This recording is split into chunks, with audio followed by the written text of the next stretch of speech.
Fala pessoas, dia 6/2, segunda-feira, vamos às notícias, porque Marcos Duval diz que pedirá afastamento do Moraes de inquérito no STF. A novela não acabou ainda. Coisas muito estranhas, por exemplo, Duval mostra calendário da ABIN como se fosse relatório contra o Lula, e é realmente um calendário, né, que é distribuído aos funcionários. E tá aqui, após um longo dia dando entrevista sobre o envolvimento do ex-presidente Jair com o suposto plano golpista, o senador Marcos Duval publicou na noite desta quinta-feira a foto do que disse ser um relatório da Agência Brasileira de Inteligência ABIN. O problema é que, segundo agentes da ABIN, o relatório, entre aspas, nada mais é do que o calendário 2023 distribuído aos funcionários. O senador apagou a foto, tá? Documento da PF contradiz Marcos Duval e mostra que o senador entregou o celular espontaneamente. Tá tudo tão confuso, tem gente teorizando que Marcos Duval tem um plano secreto aí, de tão confuso e inacreditável. É a postura dele que cada dia ele fala uma coisa, parece um calendário que na verdade era para ser um relatório, né? E Alexandre de Moraes determina que Marcos Duval seja investigado. E aí a coisa complica para ele. Alexandre de Moraes define suposta tentativa de golpe como Operação Tabajara e diz que Duval se negou a formalizar denúncia. Ou seja, o Moraes falou, se não é oficial, não existe para mim, né? Tentativa de Operação Tabajara, diz Moraes sobre plano relatado por Marcos Duval, né? Que eu teria procurado e explicado todo o caso. E olha só como o UOL está ousado. Operação Tabajara, a expressão racista usada por Moraes ofende povo ancestral. O UOL atacando Moraes. E eu fico só de olho, porque Moraes disse que pretende levar ao Congresso proposta para regulamentar redes sociais, para combater uma captura das plataformas por populistas de extrema direita, né? Porque de extrema esquerda, pelo visto, pode. E aí eu fico pensando se ele não vai fazer isso com a mídia, né? Porque começou a atacar aí, pode ser que aconteça também. Tem que ser amigo do rei, se não é amigo do rei, fica complicado, tá? Bolsa tende a cair e juros a subir. Após falas de Lula, dólar abaixo de 5 vira sonho de uma noite de verão. E aí você vê mais uma vez o UOL falando aí, dando aquela cutucada no Lula, dizendo que realmente a economia vai ficar triste.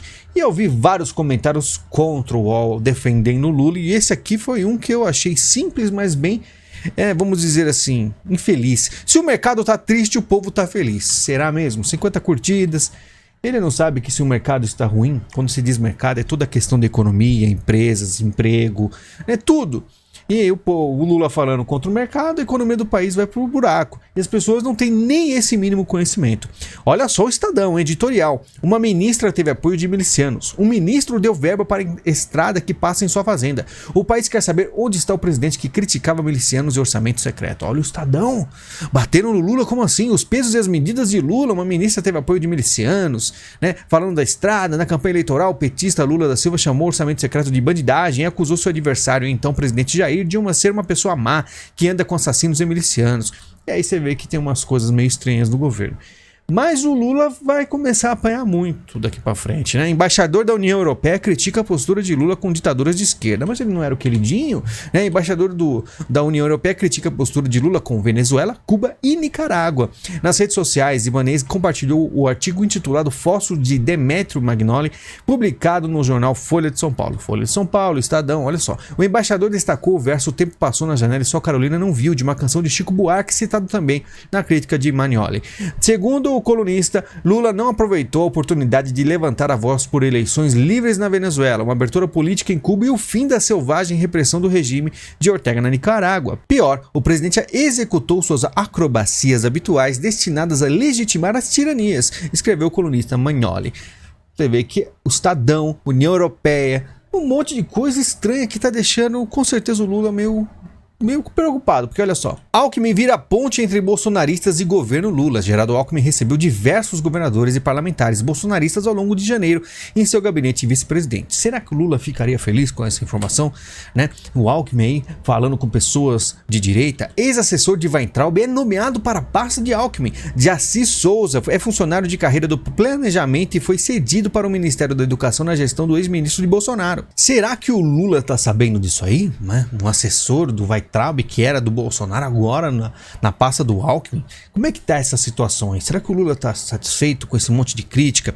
Estadão falando mal, Folha falando mal, União Europeia falando mal, o Alckmin fazendo umas movimentações. Imagina se o, vamos dizer assim, Mourão, na época do Jair, no comecinho, no primeiro mês, recebesse gente do PT e colocasse na pasta dele alguém aí relacionado ao PT. Ia ficar meio chato, né? O pessoal da direita ia ficar ensandecido. Mas o Lula, pelo visto, não está conseguindo muito bem controlar as coisas. Lula desagrada a Marinha e autoriza afundar porta-aviões desativado, né, que estava aí com amianto, alguma coisa dentro do navio que poderia poluir aí a região. Mas o Lula pensou assim, pô, imagina o trabalho e dinheiro para ter que tirar tudo isso, afunda logo. Marina Silva ficou chateada, né? E aí, com certeza, mais críticas dentro aí do seu governo. Eu falei lembra quem tá aqui há mais tempo? Eu falei para você, vai chegar uma hora que essas críticas vão unir e vão ser bem pesadas. Mas só vai realmente pesar quando a Globo começar a bater no Lula. E quando for esse dia, a coisa vai ficar um pouco mais interessante. Olha o que o Bolsonaro diz, tá? Tenho certeza que o Brasil não se acaba com o atual governo, diz Bolsonaro em palestra nos Estados Unidos.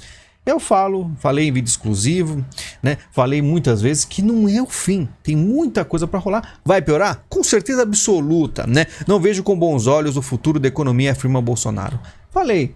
Mas, sinceramente, vocês acham mesmo que o PT está livre, leve e solto? Que vai ocorrer tudo bem para a esquerda?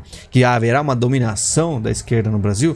Não é assim que funciona. A história já deixou aí alguns indícios. Bolsonaro avança em plano para escapar de Alexandre de Moraes.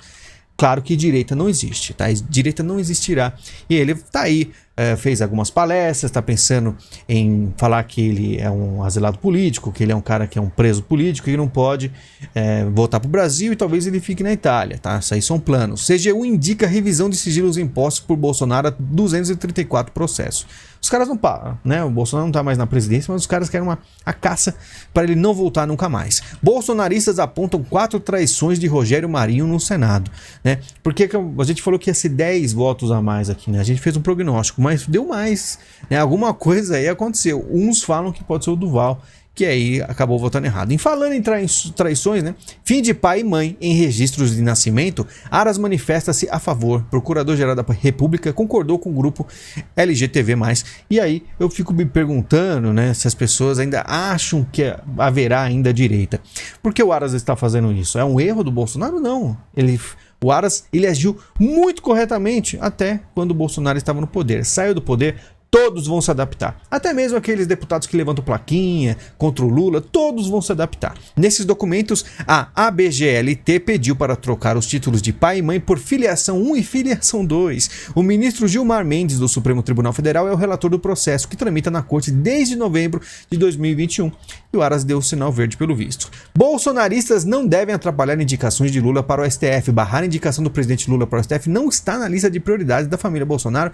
Então o Flávio já deixou claro que Zanin, o que for que apareça, eles vão falar que tá tudo ok, porque nunca aconteceu, né, de evitarem algum nome. E a direita já está preparada para se condicionar. Ah, mas eu vi os caras levantando plaquinha. Não interessa, não haverá espaço para a direita durante um bom tempo. E por isso todos podem até falar para você que vão lutar com garras, dentes, unhas, armas, o que for. Não vão, não. Na verdade, vão aceitar. Supremo Tribunal Federal abre inquérito contra Carla Zambelli por perseguição armada, que foi um dia antes aí da eleição do segundo turno. Ela faz isso. Aí você fica pensando assim, quantas pessoas que iriam votar no Bolsonaro falam, putz, esse pessoal, ela tá sempre do lado do Bolsonaro e faz um negócio desses, acho que não é boa ideia não. Talvez esses 4 anos aí preparou para algo ruim. E aí perdeu muito voto. E por você vai ver um monte de gente chateada com a Zambelli porque isso aí que aconteceu. E além de tudo, ela vai responder por esse ato, né? No Brasil, 28% são de direita, 21% de esquerda e 20% de centro. Poder Data mostra mapa político desigual em que 31% não sabem como se definir. Direita é maior, mas recuou nos últimos 9 meses. Por causa da TV, da Globo, falando mal do Bolsonaro, o pessoal, putz, acho que direita não é bom mesmo, porque a TV falou pra mim, né? Mas, ó que interessante. 31% não faz a mínima ideia. E se você pegar os 20%, é a mesma coisa. A pessoa que diz que é de centro, com certeza não faz muita ideia do que está fazendo. São quase 51% do brasileiro não faz a mínima ideia de política. Isso aí para vocês terem um pouco de noção. Ah, mas as pesquisas não são... essa aqui tá bem real, tá? Essa aqui eu acredito que é real. Que se você for pro seu trabalho, no mercado, escutar umas conversas aí, você vê que o povo não tá nem aí, né? Sabe de política, o presidente A ou B, mas não sabe sobre Senado, sobre deputado, sobre Congresso, sobre leis, né? E aí, o que acontece? O Brasil vai afundando, enquanto o pessoal fica vivendo aí de canaizinhos com polêmicas, é agora, é tic-tac, os militares e blá blá blá, e que o Lula tá morto. Tem uns canais que falam que o Lula tá morto, já viu? Não, tá usando máscara porque ele tem 5 dedos nas 2 mãos, etc. Eles invertem o vídeo, a letra atrás, tudo ao contrário. Aí fala, olha a mão dele ali, tá com o dedo. Tá invertido o vídeo. Enfim, Xuxa será a embaixadora da campanha nacional de validação de desgoverno. Artistas para todos os lados. Esses artistas aí sempre com espaço no governo. E por isso que eles fizeram um L com tanta força, né? Quase quebraram os dedinhos. Mário Frias propõe proibir a transição de gênero em menores de idade. Olha só, uma coisa boa aí, Mário Frias, que eu nunca tive assim, fico meio pé atrás com o Mário Frias, mas se fizer isso, tá ok? Porque é uma coisa muito séria. Não pode tatuar depois, antes dos 18, eu acho, mas pode aí fazer alguma cirurgia extremamente, vamos dizer, invasiva, uma coisa que não tem como voltar atrás. E se a pessoa se arrepender, né? Na verdade, menores não tem que nem chegar perto desse assunto. Tem que estudar, se formar primeiro e depois decide, depois dos 18, o que quer fazer da vida. Ao avaliar a influência da ex-primeira-dama, PL planeja preparar Michele para disputar governo do DF. Governo? Não era a questão, enfim, o PL tá com várias aí, viu que ela fala bem, viu que ela teve aí uma boa aceitação do público, querem jogar ela na política, o que eu acho uma péssima ideia, porque se ela acha que ela vai ter autonomia para agir, eu duvido muito. PL vai controlá-la facilmente, porque é um lugar muito difícil a política, tá? Não é uma coisa assim simples não. Segredos do Alvorada, a primeira-dama mandou cortar as marmitas para o Renan. Eu ia trazer as fofocas aqui, porque fala de briga com o Carlos, com a Michele, com um monte de coisa que a gente já sabia, mas o povão também gosta de umas fofocas, e aí tem a questão das marmitas para o Renan. E olha só como é o povo. Nanda, né? Tinha que ser. E por que o Renan recebia marmitas pagas com o nosso dinheiro? Pergunta. 943 curtidas. Aí fica pensando assim, putz, imagina o cara receber uma marmita com o nosso dinheiro, isso é absurdo, derrubem esse governo. É isso mais ou menos que a mídia faria se o Bolsonaro estivesse no poder, ia sair um escândalo. É para aparecer no Jornal Nacional. Marmita, Renan come marmita servida pelo governo federal. Só que o pessoal, né, aí fala, mas você está passando pano? Pô, uma marmita, né? Aí falam que foi 2, porque foi uma pra mãe. Absurdos, gastando muito. E aí quando a pessoa pergunta isso, tem muitas curtidas, a gente lembra assim, ó, estadia de Lula em hotel de luxo já custa mais de 216 mil. Diárias na suíte presidencial beira aos 7 mil reais. Então uma marmita por dia é quanto? E aí uma diária na suíte de 7 mil. Cláudia Raia detonada após captar 5 milhões da Lei Rouanet. E aí? A marmita é ruim, né? Por isso que eu falo. E ainda eu recebo comentários assim, então você está passando pano aí porque o cara comeu uma marmita com o nosso dinheiro, você acha isso certo? Pessoal, vocês estão... Foram 4 anos de... Olha, não sei nem como falar que o povo prefere que o Estado seja detonado por causa...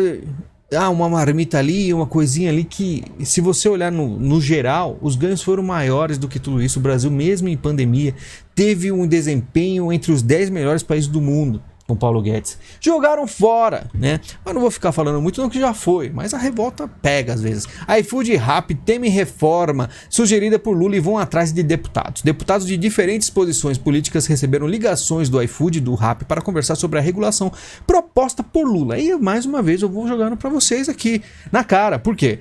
iFood e Rappi, por que eles estão ligando, né, pros deputados? Porque eles sabem que se começar a regular a CLT para entregadores, eles vão ter que cancelar aí a sua presença no Brasil. Eles não vão conseguir mais trabalhar, porque é muito dinheiro para os entregadores, o preço da comida vai lá em cima, ninguém vai comprar mais, entendeu? E o Uber Eats já foi, agora o iFood e o Rappi, eles realmente sabem que isso é complicado. E imagina quantos trabalhadores com essas empresas saindo que tem esse sustento aí, entregando essas coisas, e pode ser também que o Uber mesmo, tá? Não só de entregas, mas também de transporte, pode ser afetado. Imagina quantos trabalhadores estarão na rua. Presta atenção no que foi o rombo, o problema que foi dado ao Brasil com esse governo de esquerda. Eu falei, mas o problema é a marmita, né? Inflação faz a Argentina lançar cédula de 2 mil pesos. Nota vale cerca de 5 dólares e compra menos de 10 litros de leite, né? Por causa da alta inflação. Mas o Lula falou, elogiou a economia da Argentina. Então deve ser fake news, né? Vocês acham? O problema é a marmita. Abílio Diniz afirma que está na hora de acabar com a polarização. Ele foi no evento do Dória lá em Lisboa e falou por que eles querem acabar com a polarização. Na verdade não é a polarização, é o pessoal de direita que está dando trabalho, porque o Bolsonaro apareceu, fortaleceu isso aí, isso é problema. Eles querem o Brasil centro-esquerda e esquerda, entendeu? Fora isso é polarização. Tem que ser um negócio uníssono, sem muito atrito e um atrito benéfico para os políticos. Câncer tem atingido mais pessoas na faixa de 30 e 40 anos, entenda. O que aconteceu? Bolsonaro deu a dica, foi no cercadinho, falou, o pessoal quis escutar, tem gente que quis, a gente falou, mas enfim, o povo gosta de escutar a Globo. Lembrando, novo vídeo exclusivo fiz ontem, 1h43 aí, conversamos de muita coisa, programação preditiva, algumas teorias da conspiração, situação aqui até mesmo da questão da China, como o balão espião chinês sobrevoa espaço aéreo dos Estados Unidos e aumenta a tensão entre os países. A gente sabe disso e o Pentágono contraria Pequim e reafirma que balão chinês sobrevoando os Estados Unidos é equipamento de vigilância. Ou seja, é realmente um balão para espionar, tá? Outro balão chinês é visto agora sobre a América Latina. Que lugar da América Latina, hein? Mas a China falou sobre isso, né? É da China. Vou ler para vocês. Esta é a segunda vez em menos de 3 dias que os Estados Unidos detectam a presença de dispositivos chineses de espionagem. Na última quarta-feira foi detectado no céu de Montana, no oeste dos Estados Unidos. Posteriormente, na quinta-feira, a China assumiu responsabilidade pelo balão, que negou ser um equipamento de vigilância, mas somente meteorológico que saiu da rota original, uma coisa boba. Tava lá na China, do nada, puf, apareceu em cima dos Estados Unidos. E o que os americanos fazem, o que eles falam, os norte-americanos não aceitaram a explicação. O propósito do balão é, claramente, de vigilância. Disse um oficial americano que não quis se identificar. Ele afirmou que o objeto sobrevoou o nordeste dos Estados Unidos, onde estão localizadas bases aéreas de alta sensibilidade e mísseis nucleares em silos subterrâneos. A China, ela é completamente viciada em informação, tá? Ela gosta de informação para todos os lados. Quanto mais informação ela tiver, melhor. Mas pelo visto não foi o suficiente. E quando os Estados Unidos falou, olha, vai ter uma guerra com a China em 2025, teve um general que falou, do nada aparece um monte de balão em cima dos Estados Unidos e em outros lugares do mundo. E China reivindica a resposta após os Estados Unidos derrubar o balão, né? Após os Estados Unidos abaterem o balão chinês que estava em território aéreo norte-americano, o governo do país asiático reivindicou o direito de responder mais adiante à ação e classificou a derrubada como reação excessiva. A China afirmou que o balão era um dirigível civil, ou seja, não tinha qualquer ligação com o equipamento de espionagem. Nessas circunstâncias, os Estados Unidos insistirem em usar a força armada é claramente uma reação excessiva que viola gravemente a Convenção Internacional, apontou o comunicado. O balão é civil, o balão tá no espaço aéreo americano, não interessa, não é deles, né? Não derruba. E mesmo assim a China tá revoltada, tá? Por quê? Porque o negócio é sério. Olha aqui, ó, Estados Unidos estudam implantar mísseis no Japão para reforçar defesas contra a China. E isso aqui é bem pesado. Por quê? Por que a Rússia ficou louca e foi para cima da Ucrânia? A mesma história. Estados Unidos queria colocar armas na Ucrânia, né? A OTAN queria ter mais presença lá e a Rússia falou, peraí, a gente quer a União Soviética de volta, a gente quer avançar para cima da Ucrânia e os caras vão colocar arma lá? Vamos agora antes que piore a situação. E eles estão fazendo a mesma coisa com a China. E aí eu posso dizer para vocês que estamos numa situação muito complicada. Estados Unidos ameaçam Turquia após ela aumentar exportações para a Rússia, né? E aí a gente tem essa notícia, forte terremoto atinge a Turquia e deixa mais de 500 mortos e 3 mil pessoas feridas. Região da Síria também, prédios caíram, uma coisa muito triste acontecendo. Claro que provavelmente não tem ligação, né? Vamos entrar em teoria da conspiração. Aqui em vídeo aberto a gente não fala sobre essas coisas. Pessoal, muito obrigado pela sua visita, pelo seu carinho. Lembrando, temos como ajudar o canal que ele não tem propagandas, porque eu desativo para você assistir completamente sem preocupações, sem interrupções. Se você gostou do conteúdo, lembre-se que temos o Pix, lembre-se que temos o link da Amazon. Clique, compre alguma coisa, ajuda o canal, tem botão valeu, tem várias formas de ajudar e muito obrigado pela sua presença aqui até o final. A gente se fala, muito obrigado e até mais.